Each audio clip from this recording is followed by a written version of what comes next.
Hi, everyone, and welcome to the REFSIX Euros podcast. I'm joined by my co-host, as always, John, and we're joined once again throughout the Euros specials with former FIFA assistant referee Phil Sharp. Phil, how are you doing? I'm good, thanks. You too? Doing pretty well. Yeah, enjoyed the last games in the groups. Amazing games yesterday. I think that's when the tournament really came to life. Specifically, the Sweden-Poland game I thought was great. The Portugal-France, obviously, and Hungary almost got through, which was incredible. So lots to talk about from the groups. I'm just going to start off, and I just want to give a shout out to the English officials at the tournament, because obviously a lot of our listeners are English. So just to get, if you weren't aware, Michael Oliver and Anthony Taylor are there with their respective teams of officials. And both so far have done 2 games each. Anthony had the Denmark-Finland game that probably most people are aware of, probably one of the most famous games at the tournament, but also had Portugal-Germany, which was a great game too. And Michael Oliver had Hungary-France and also Sweden against Poland. So some really big games that they've officiated, a lot on the line in those. Lots of things happened. And Anthony Taylor's actually got another game in the knockouts, Italy-Austria at Wembley, which is really interesting. So he gets to come home and referee at Wembley, which is, I'm sure, will be special. But one thing I wanted to shout out in particular is, and they don't get enough credit, but some of the assistant referees in the English teams, and Phil, you've kind of rode the path for them, but they have been excellent. There's been some really tight offside calls, and they've got them correct without the need for VAR. Like VAR has backed them in all of those decisions. So both of those teams are looking pretty hot and looking to make it deep into the tournament, depending on if England progress or not. So great to see. So without really too much ado, I want to get into some of the major incidents of the last 2 match days in the groups. So far, there's only been 2 red cards in the tournament. One was for Polish Krakowiak, who got 2 yellow cards. Pretty straightforward. We talked about it last time. And the second red card was for Wales's Ampadu for a serious foul play challenge.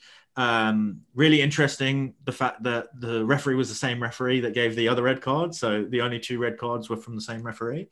But yeah, keen to hear what you guys were thinking when I was watching it back. And just to give some description of the incident, basically an Italian player had the ball.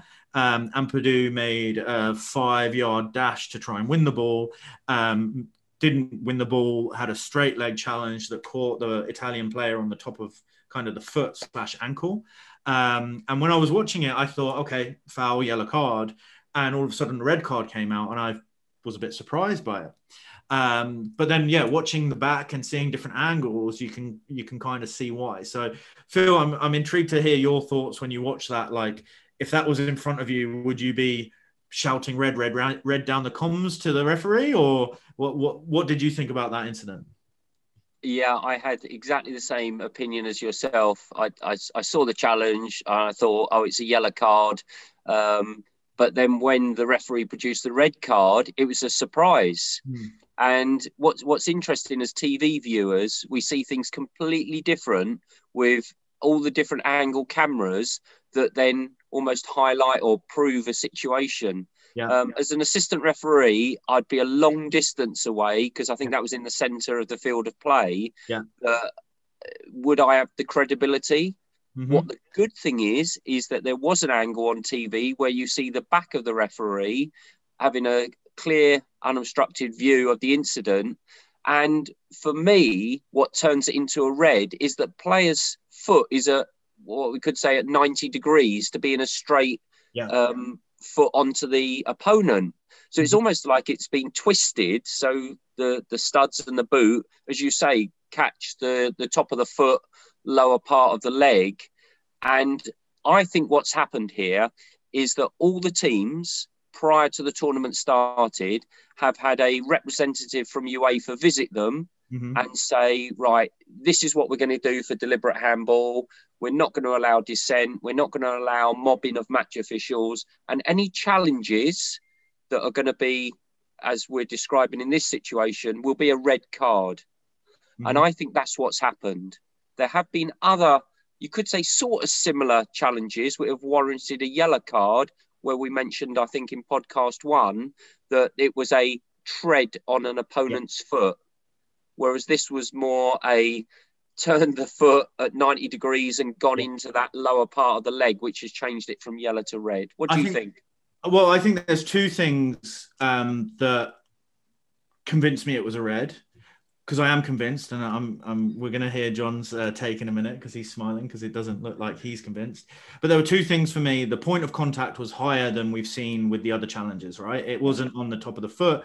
It was kind of the top of the foot / ankle, kind of not even ankle, to bottom part of the leg. So it was a little bit higher than the other challenges we've seen. And the straight leg really does give an indication, right? Because it's a lot more force when you've got a straighter leg. It's a lot more of an impact. So, Jon, go on. You convinced me why it's a yellow. See, I've had to look at this clip a lot, and I'm talking a lot. And when I first saw it, I was like, yellow all day, like the game's gone. But I think the difference for us is that we sit at quite a high angle compared to the referee. So on TV, it looks generally like a quick tackle. And then obviously, as you zoom in, like you said, Phil, like angles change the way we see it. And the referee's obviously closer and seen it. And I've seen the still shot and I've seen the slow-mo, and I don't actually have a leg to stand on with a yellow card anymore. So you're convinced it's a red too? Yeah. No, I'm back on the red side. No, interesting. Good. Cool. All right. But guys, can I just say, this is for the referees out there. Yeah. Sometimes we make judgments on not just that somebody's been injured, but the mannerisms of the offender. Mm-hmm. And the offender in this case, the Welsh player, is almost like quite innocent. I didn't mean to do it. Mm-hmm. You know, we might talk later on about an incident last night where Lloris commits a penalty offence. It is that we can't always rely on the reactions of the players, either the offender or the offended, to go, oh, well, he didn't mean to do it, so therefore I'll just give a free kick or a warning. Mm-hmm. In this case, it would have been a free kick and a yellow card. When you see the angle, as Jon's just mentioned, it can only be a free kick and red. And to your point, Phil, flipping it round, if there's a horrendous injury, it's not to say that the challenge was a bad challenge or worthy of a red card, right? It could have just been an accident, or it could be a yellow card, right? It's, you know, the way the player's fallen, we don't always know. But, you know, for all referees out there, our number one priority, we keep talking about this, is player safety. Mm-hmm. And I think what UEFA have sent out the message is, we're going to look after players, and these sorts of tackles will not be tolerated. And I just want to touch on a point, because we haven't actually got it written down for things to talk about today. But you mentioned around UEFA speaking before the game, before the tournament, to the teams, and around dissent. What I've seen it happen twice in this tournament, is the referee stopped play while players going on and awarded an indirect free kick and given a yellow card for dissent. Twice that's happened. And I think that's pretty fantastic to see. But yeah, that's not been highlighted too much, but great to see that that's happening. Cool. Yeah. All right. So there's the one VAR check that happened during this round was, or it was the match day 2 was between Croatia and Czech Republic in England's group. And there was a cross that's come into the box, and Lovren and Schick have gone up for the header. Players continued, and then VAR has alerted the referee to say, hey, you want to probably go and see this challenge. So he's going to watch the challenge, and what he saw was that as they've gone to head of the ball, Lovren has made what would be maybe deemed to be a reckless movement with his arm into the head of Schick. And it actually left Schick's with a black eye and a bloody nose. It was interesting because the pundits kind of didn't think this was a penalty. You know, how can you jump, or how can you head the ball without using your arms? It was quite an uproar. So, but to me, it just felt like a really clear penalty. Jon, you're disagreeing again? Well, not again. I would Yeah, I probably be on the air of the pundits there. Okay. Like watching it back, both players' arms are up. Yeah. So if he catches Lovren, we're in the same situation. But he didn't, is the point. Yeah, right? I know. So, but I don't really like. We talk about it. I don't know if Phil, but we talk about like where the players looked, and Lovren's eyes are only on the ball. Not once does he look away to look at the player. His eyes are only on the ball. He's jumped. His eyes are still on the ball. He's not turned once. So I don't really know like if it's intentional or not. If it is, it's fair play to him. He's done really well. You've used the word intentional, and Phil's going to. Yeah, I was going to get hammered now. I absolutely busted. No, John, I'm not going to correct John's terminology, mate.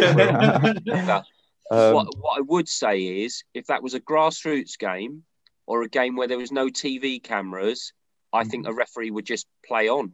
Yeah, because it happens so quickly that we've got a top international referee there that's watching it live action.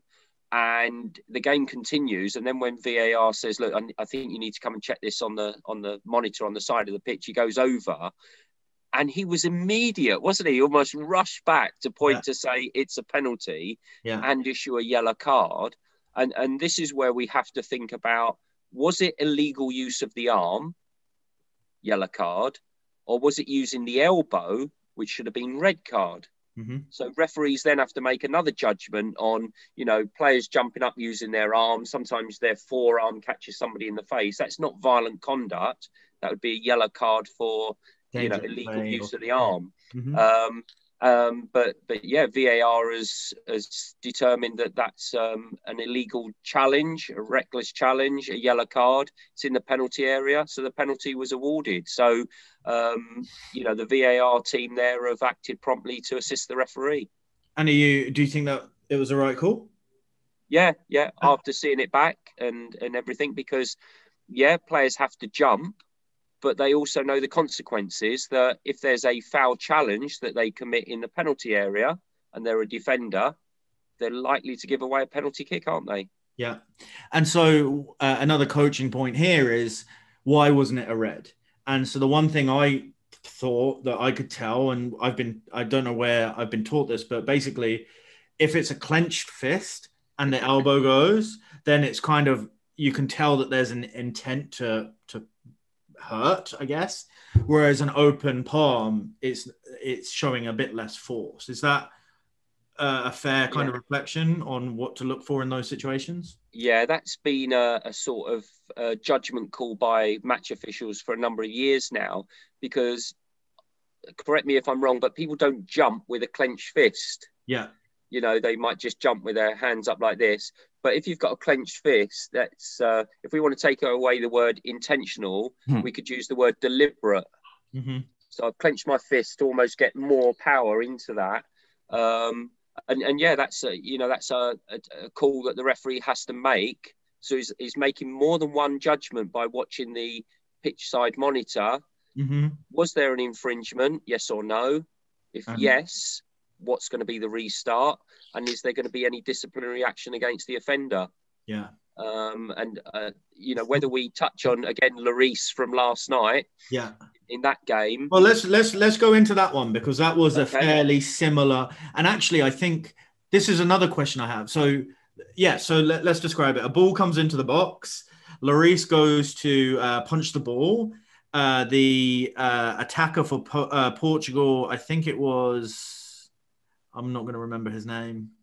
Oh, the Portugal player was Pereira, wasn't it? No, it wasn't. It was someone else. But we'll everyone who's watched it will know. He's gone in for the header. Actually, wins the header. The header goes kind of onto the glove of Lloris, but as Lloris has gone to punch the ball, he's missed the ball. It's hit him, you can say, and then basically punched the guy in the face. And Laos, the Spanish referee who did 3 games during the 3 match days, no one else done that, and did the Champions League final, was immediate to the penalty spot. And I thought it was a fantastic call, personally. And I believe there was something almost identical to this in match day 1 that wasn't given a penalty. I can't remember the exact game, But does that happen during a tournament, Phil, that like something may happen in match day 1 that was wrong?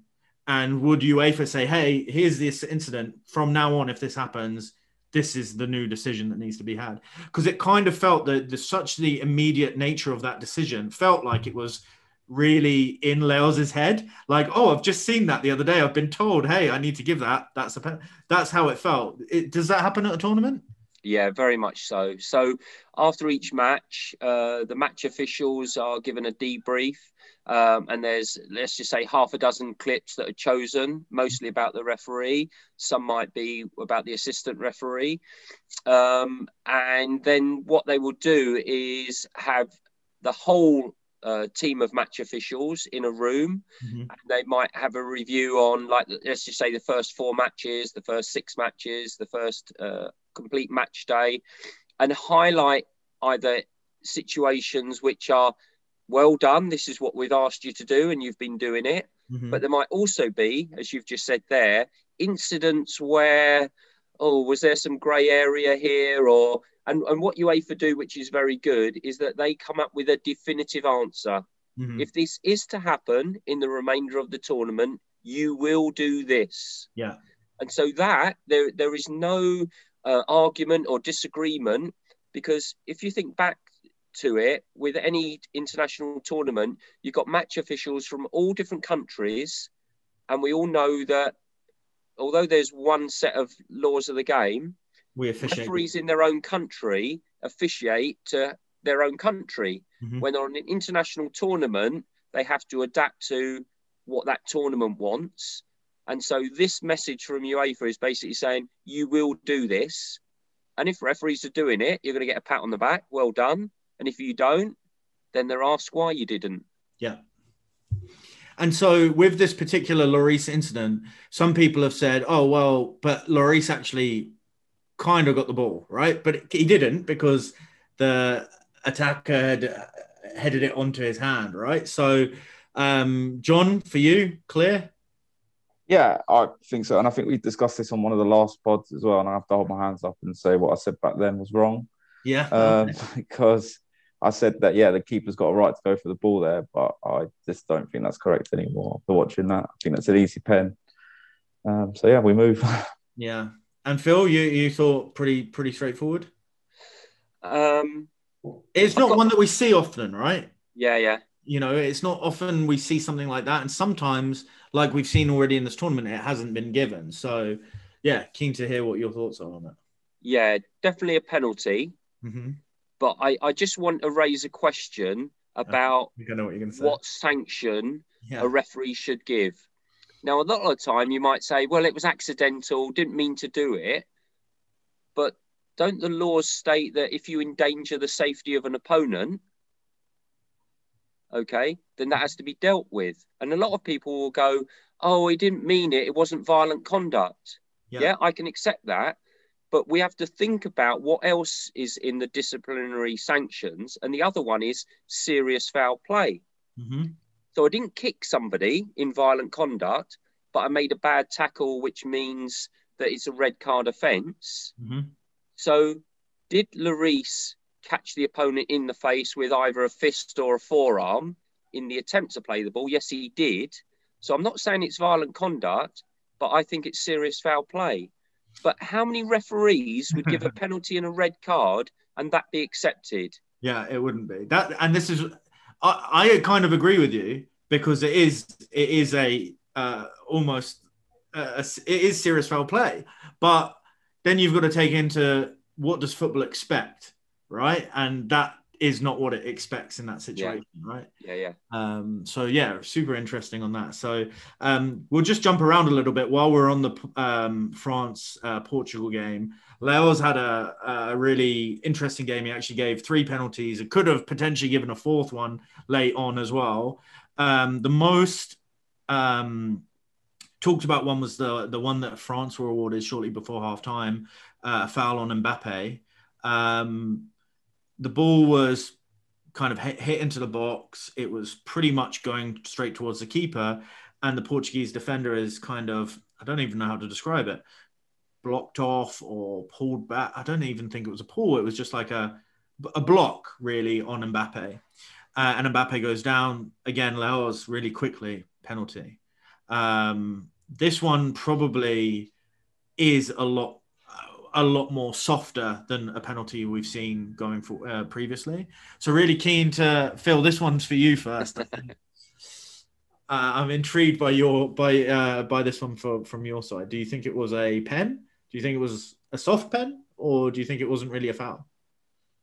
Well, I think to start with, being a former assistant referee, again, that incident was too far away from assistant referee number one to get involved. And I think that you could have a room of 100 refs looking at it, and 50 would go penalty and 50 would go not a penalty. For me personally, I didn't think it was a penalty. I thought it was just a coming together of two players that we see in every game of football. What all of us referee, that happens. How many of us would give a penalty for that? Yeah, and the only thing I will say is the defender has made, like, I really don't think Mbappe's getting this ball. Like, it goes really straight through to the goalkeeper, pretty much, right? And like the defender has made the referee make a decision. So it's kind of a bit stupid in that sense. Like he's done that. But John, go on. You describe your thoughts on this one. Can you tell Hassan thinks it's a pen by the? No. I actually, this is the problem with watching clips over and over again. You can kind of almost sell yourself both ways. Like on the Wales Ampadu one, you could go red and you can go strong orange, right? Like the more and more, like we'll get to Sterling in a minute against Scotland. But I think the more and more you watch them, you can analyze them and you kind of get them in so much detail that you can talk yourself. But I do find that in many clips. So I don't think it was a penalty. I don't. But I love Lahoz, and I want to ask Phil about him in a minute. But go on, John. So you don't think it was a penalty either? No, I think if you look at the clip, Mbappe is almost leaning towards the defender, so towards the goal line.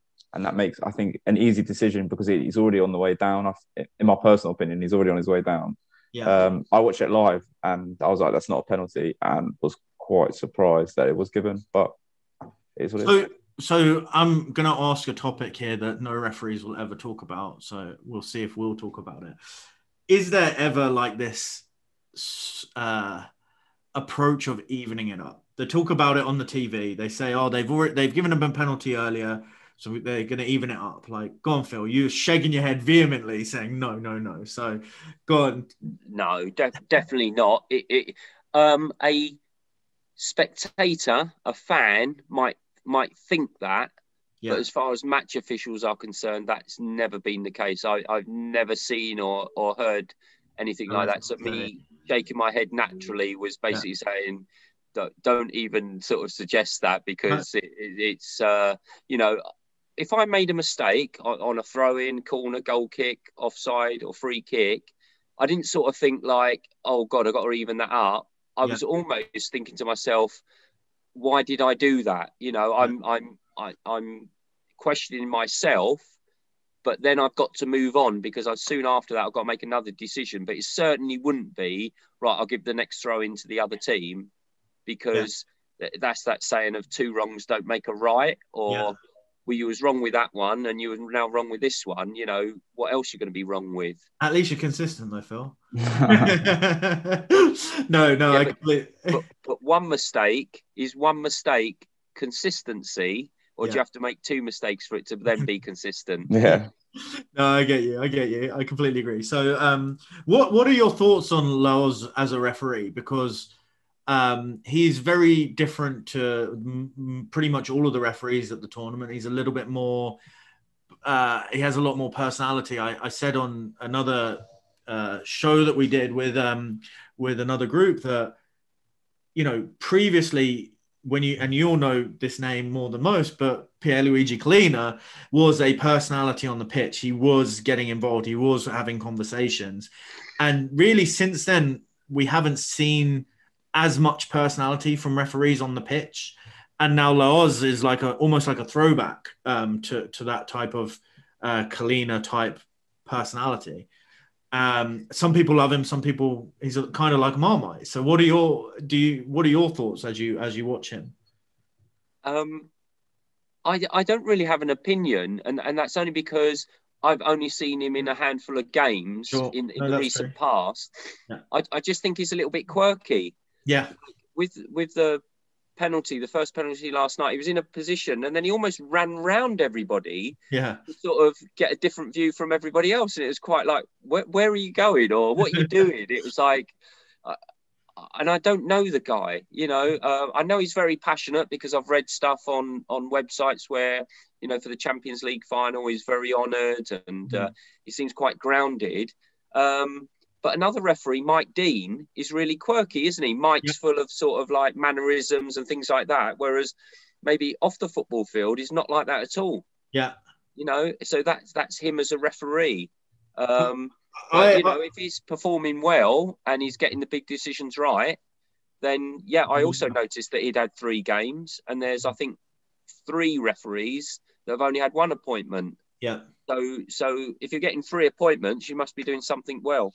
Yeah, and England-Scotland was a big game, and this game was a big game. So, and obviously he's had the Champions League final. And Phil, what I did some research before the last 2 Euros. So Mark Clattenburg did the Champions League final that year and the Euro final that same year. And the last Euro before that, Pedro Proença did the final, also did the Champions League final. So it looks promising for Leos as long as he can keep his performances up and Spain don't make it to the final, right? So interesting, cool. So what else have we got? We've done the France penalty, Russia. No, let's do Scotland England. That was actually I thought, you know what? I don't think people have said it enough. Scotland played very well that day, and we were just not there. But there was an incident, and it was Leos, funny enough, was the referee. Sterling, I think it was Robertson, kind of challenged for the ball, had a little touch on Sterling, and Sterling was tripped, basically. This is one where, again, the more and more I watch this, the more and more I can say, I'm starting to think, oh, well, actually, I think that might be a pen. But actually, you can have contact, but it not be enough to be a foul. So you're both shaking your heads here in agreement. So, John, you don't think it was a penalty at all?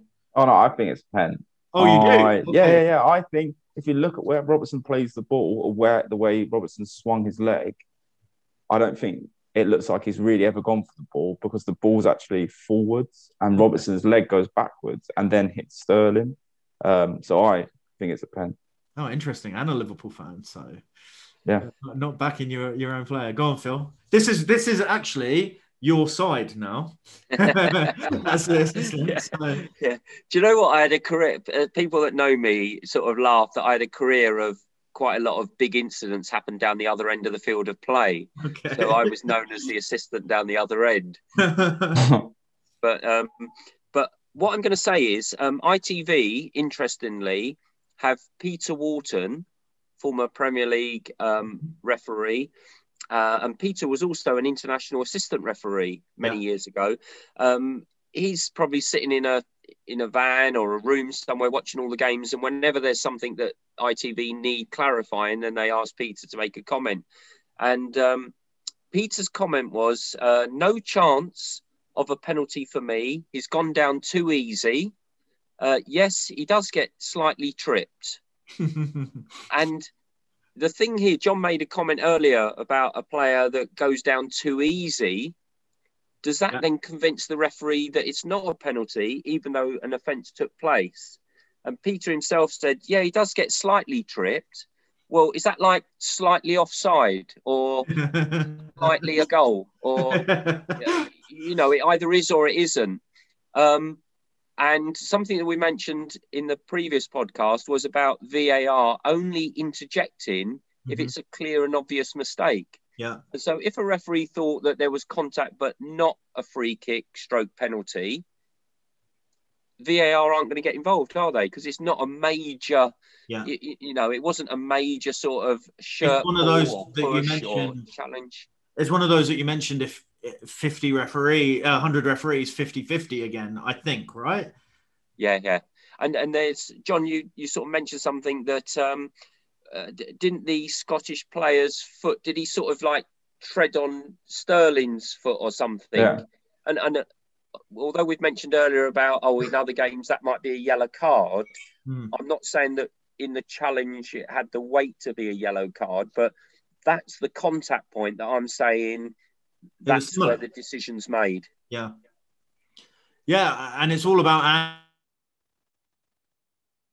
angles, and I don't think the referee has I think this is a VAR decision, but actually I don't think it's a VAR decision. I just don't think the referee has a good enough angle to make a correct call on that decision. And because it's so subjective, VAR can't come in. And that's maybe the only downside to VAR is, well, the referee didn't have a good enough angle to make a call in the first place. Yeah. You know? I think it would make great TV for a football fan if you almost had the VAR room up on the screen like we're right now, talking to the referee and seeing what they're saying, because you'd have people going, no, I don't agree with you, and yes, I do. Yeah. It'd be good to, whether anybody ever would allow it, but to actually hear what the communication between the two parties is. Yeah. Because we've seen before where you need to have the right angle for the referee to make the judgment on the pitch side monitor. Yeah. But what communication's being said between the VAR operatives, of which I think there's 4, to the referee? And in this case, if they don't think it was a clear and obvious error, then no penalties awarded. No, brilliant. Okay, so last one. I think last one we'll go through in terms of incidences from the Russia-Denmark game. Yeah. Clement Turpin has been one of my kind of up and coming referees that I've seen like really grow over the last few years to one of my favorite European referees. I don't think he had the best of games in this one as a whole, and that was probably a reflection on the difficulty of the game, I guess. But there was a penalty given for Russia. And yeah, just again, I can't describe it without giving away exactly what I think of it. But basically, Christensen's got some arms on the Russian attacker, and then the Russian attacker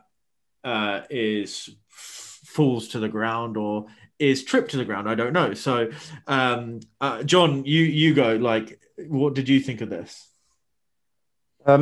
I didn't think it was a penalty. I think it was very exaggerated. And I know, especially with the Sterling penalty, you can look at things and say, you've got to go down to get a penalty. I think it was Bamford in the Premier League that stayed on his feet. That should have been a penalty, but, they said they got penalised for staying on his feet. So I understand the need to go down. But player reaction here as well from Denmark is crazy to be like, what the hell's going on here? So I think you look at player reaction and be like, hang about, maybe there is, reason to believe that if VAR can help me out, then VAR can help me out. But I just think there's not enough contact. There's not enough anything for him to go down the way he does. So I think it's yellow card simulation. So you think simulation? Because I think, because the contact I see is like a hand in the back, but then I see an exaggerated kind of fall to the floor in a completely opposite direction. So I would say simulation too. So now we're going to throw Phil under the bus and think Phil's looking like he might think it's a pen. As long as I'm on the bus, that's all that matters. I try and watch what players do, and communication kits came in where assistants could speak to the referees and vice versa. Is that from one angle it looks like, say, a defender is holding the shirt of the attacker in any free kick situation outside or inside the penalty area. And there was something that happened last night where the attacker's arms are both sort of up waiting for the ball, but almost at the moment that the defender is right behind him, his right hand goes behind his body. And I can't do this on the screen, but if you can imagine that although the defender is holding the attacker is also holding the defender. Yeah. And as an assistant referee, if I had a clear side-on view of this, I'd be saying to the referee, both holding, or from my view, attackers holding. Because if the referee only sees the defender holding, they're likely to give an attacking free kick or an attacking penalty kick. Whereas by me sharing the information that they're both holding, you don't actually give anything and you allow the game to carry on. And the referee's giving you a thumbs up for thanks for that, because I almost gave a free kick against the defender. I'm not convinced it's a penalty. when we talk to referees about getting in good positions to make good and credible decisions, the referee last night had a clear, unobstructed view, but still made that decision. Yeah. You know, it wasn't too close, wasn't too far away. It was almost ideal for everything to make a call to say no penalty. He gave the penalty, and I was surprised. Okay. And I don't think there was enough angles to then say, oh, yeah, there's a camera angle from behind the goal that proves this, or, you know, and if there is, then I stand to be corrected. But for me last night, I don't see it. You're completely correct. There was no angle that really supported it, but I don't think they went through 25 different angles to show us, right? They only showed a couple on TV. So yeah, you're right. And so basically what we did after the last podcast is we went on Instagram and asked people for questions. And one question really ties into this game, because basically there was a Danish player who was already on a yellow card, or was he Russian? A Russian player who was already on a yellow card. It's confusing me because they were wearing red and white, and I always think Denmark red. But the Russian player has a slight pullback of the winger who was breaking down the wing. There was enough players back. You could have said it was stopping a promising attack, or you might say that the pull wasn't enough. But anyway, the player put his hands up like this, kind of almost admitting like, you know, I fouled him, but, you know, it's not that big a deal. And Turpan decided not to give a second yellow.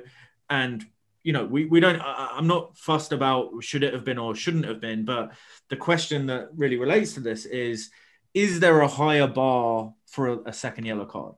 Like, should a second yellow card be a stronger, you know, it should be harder, not harder to give, but like it should be warranted more than the first yellow card. Does that make sense as a question? Is that for me? Yeah, for you, Phil. Yeah. Okay.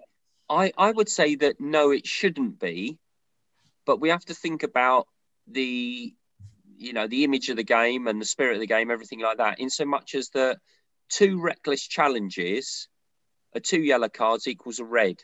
Yeah. If somebody had committed a reckless challenge, just for example, in the first half, yellow card, in the second half, they kick the ball away, how many referees are going to issue second yellow, red? So I think the credibility of that second yellow card has to be that I'm consistent with my decisions. Mm-hmm.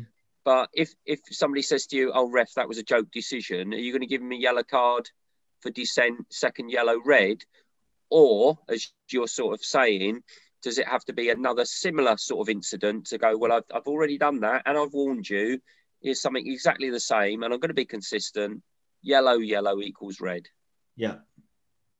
But not, oh, God, I've already cautioned that player, I can't caution them again. If it's warranted, and I have to say this for all referees at all level, if it's warranted, we have to think about looking after all players, and those that are committing offences have to be dealt with. Mm-hmm. Brilliant. That was a question from Emma, so thanks for that question. Okay. One thing I want to point out just on our love for Michael Oliver and Antti Taylor, I was watching the Sweden-Poland game, and Sweden scored really early, which set them up nicely to be leading the group. And really early on, they started to slow down the game and time waste from goal kicks. And there was a throw-in in the 34th minute that just seemed to take an age to get thrown back into play. And what I really liked, and I don't think it was picked up much, was Michael Oliver stopped play. He went over to the thrower. He called the goalkeeper in. He said, he called the captain in. He pointed at the goalkeeper saying, he's taking too long. He's taking too long. It needs to hurry up now, from the 34th minute. And I thought that was incredible to see someone managing time wasting so early, because normally it's waited till the 85th minute before you start to see referees increase their kind of involvement in time wasting. So just wanted to point that out. Do you as an assistant referee try and hurry the players up when you can see that they're taking a bit of time? I think you have to try and be helpful, and as an assistant referee, that might be that you're helping the players with where the throw-in's from, because if they just go and they've taken it from the wrong place and then the referee penalises them, you almost feel a bit like, well, I could have helped that situation. So be proactive rather than reactive. Mm-hmm. Some of the observers say don't point as an assistant where it's taken from, because if they don't take the throw-in from that place, then they've clearly taken it from the wrong place. But you can still communicate with players. Yeah.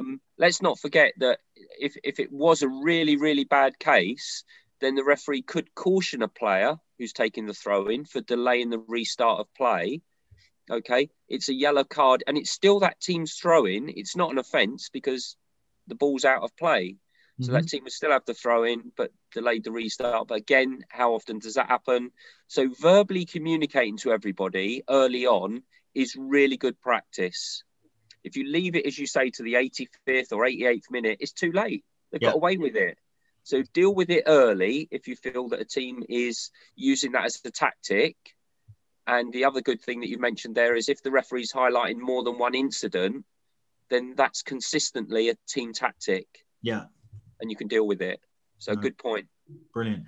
Okay, so one other question, and we'll keep some of the rest for a next one. So this is a cool one from Catherine. Who was the best referee you assisted and why? I'm pretty sure. Well, we'll see if you surprise me here. But and then who is a referee you've never been out with that you would like to? Wow. Okay, so straight away there was a lot of great referees. But I have to say Pierluigi Collina from Italy. And because it was the World Cup final in Japan in 2002, it was just an amazing occasion. Pierluigi was a true leader, a great human being. And the aura that surrounds him, both on and off the field of play, you know, was just great to be involved with him as part of the team. So that was really good. And did you ever assist him in a game before or after that, or was that the only game? Yeah, in Euro 2000, so European Championship in the Netherlands and Belgium, the quarter-final match, Pierluigi was the referee. I was one assistant referee. I think the other assistant referee was from Romania. So that was in the days before we had teams of match officials from the same. And he was just the same then. Yeah. You know, it was at the time I couldn't believe I was working with him. That was almost more than the appointment. You know, it was when you're working with somebody that you admire. And then obviously when we did the final together for FIFA in the World Cup, it was almost like, oh, we just did another game together. You know, it was no, very cool. Yeah, felt really good. And then the second part of the question was: is there a referee that you've not worked with that you feel like you would like to work with? Maybe you just like them as a referee, or you've heard good stories that they're a great leader. I don't know. Is there anyone that comes to mind? Well, I've never actually been asked that question before, and I think it's really good. I go out and I give 100% to any referee. So I don't have anybody that I would choose, but if anybody wanted me to run the line for them and I was available, I would do it, because I love lining and I love helping other people in their own development.